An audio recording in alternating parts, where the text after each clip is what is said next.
હરિ વ્યાપક સર્વત્ર સમાના, હરિ વ્યાપક સર્વત્ર સમાના, પ્રેમ તે પ્રગટ હોઈ મેં જાના, પ્રેમ સે પ્રગટ હોઈ મેં તો જાના જાના, પ્રેમ તે પ્રગટ હોઈ મેં જાના, હરિ વ્યાપક સર્વત્ર સમાના, હરિ વ્યાપક સર્વત્ર સમાના, પ્રેમ સે પ્રગટ હોઈ મેં તો જાના. આપણા વિષાદને આપણા પાપને હરવા હરી તૈયાર છે. હરિ વ્યાપક સર્વત્ર સમાના, પ્રેમ તે પ્રગટ મેં, પ્રેમ તે પ્રગટ હોય મેને જાના. પ્રેમ હોય તો હરિ પ્રગટ તે પ્રગટ થાય. અત્ર તત્ર સર્વત્ર પરમાત્મા વ્યાપેલો છે. પરમાત્માના આજ્ઞા વગર એક પણ ત્રણ ખલ્લું પણ હલતું નથી. કણ કણમાં વાપેલો છે હરિ. બસ એને આપણે પ્રગટ કરવાનો છે.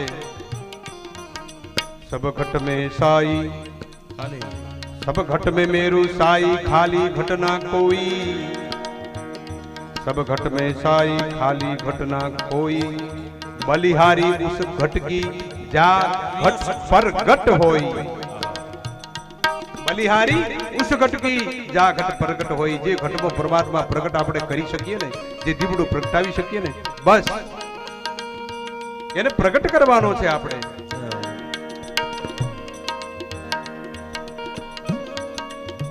કોઈ ઘાટ ખાલી નથી, બધા ઘાટમાં સાઈ રમી રહ્યો છે, દીવડો તૈયાર છે. બસ એને પ્રગટ કરવાનો છે. બસ એને પ્રકાશ ક્યારે મળે? કોડિયું તૈયાર, એમાં દિવેટ તૈયાર, એમાં દિવેલ પણ તૈયાર છે. બસ હવે એને પ્રગટ કરવાનો છે. જ્યોત સે જ્યોત જલે. જ્યાં અંદરની આત્મા, જ્યાં પ્રભુ માટે પ્રેમ જાગે અને પ્રભુનું જ્યાં શરણું પકડે, એટલે આપોઆપ એ જ્યોત પ્રજ્વલિત થાય અને પ્રકાશિત થાય, અને પછી આખા સમાજ અને આખા જનને એ પ્રકાશિત કરતો હોય. એટલે બસ અંદર રહેલો જે છે ને, એને એક વખત પ્રગટ કરવાનો છે.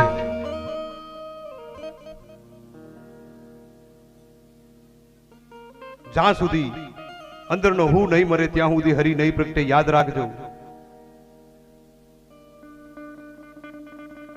ભગવાન જીવ છે ને એક કર્મવશ આ સૃષ્ટિમાં આવે છે. યાદ રાખજો, જીવ કર્મવશ આ સૃષ્ટિમાં આવે છે, અને જ્યારે ઈશ્વર એ પોતાની ઈચ્છા અનુસાર આ સૃષ્ટિમાં આવે છે.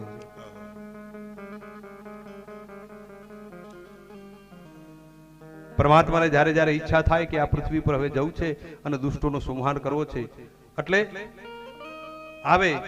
વિપ્રધેનુ સુર સંત હિતલિનિ મનુજ અવતાર, વિપ્રધેનુ સુર સંત હિતલિનિ મનુજ અવતાર, નિજ ઈચ્છા નિર્મિત તનુ માયા ગુણ ગોપાલ. એમની ઈચ્છા પ્રમાણે જ્યારે જેવી જરૂર પડી એ પ્રમાણે એવું શરીર, એવો દેહ ધારણ કર્યો.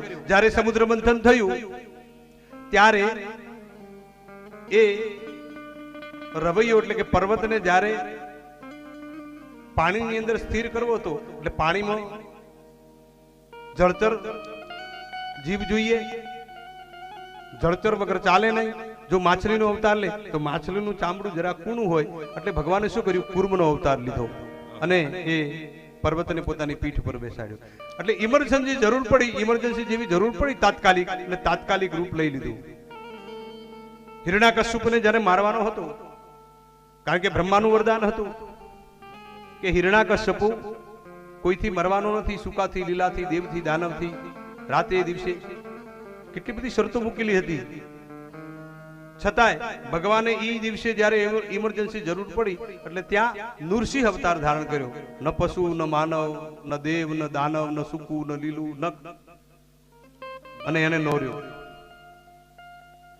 નિજ ઈચ્છા નિર્મિત તનુ માયા ગુણ ગો અપાર. ભગવાનને જ્યારે જ્યારે જેવી જરૂર પડે છે ને ત્યારે ત્યારે એ એવા દેહ ધારણ કરે છે. આપણા દરેક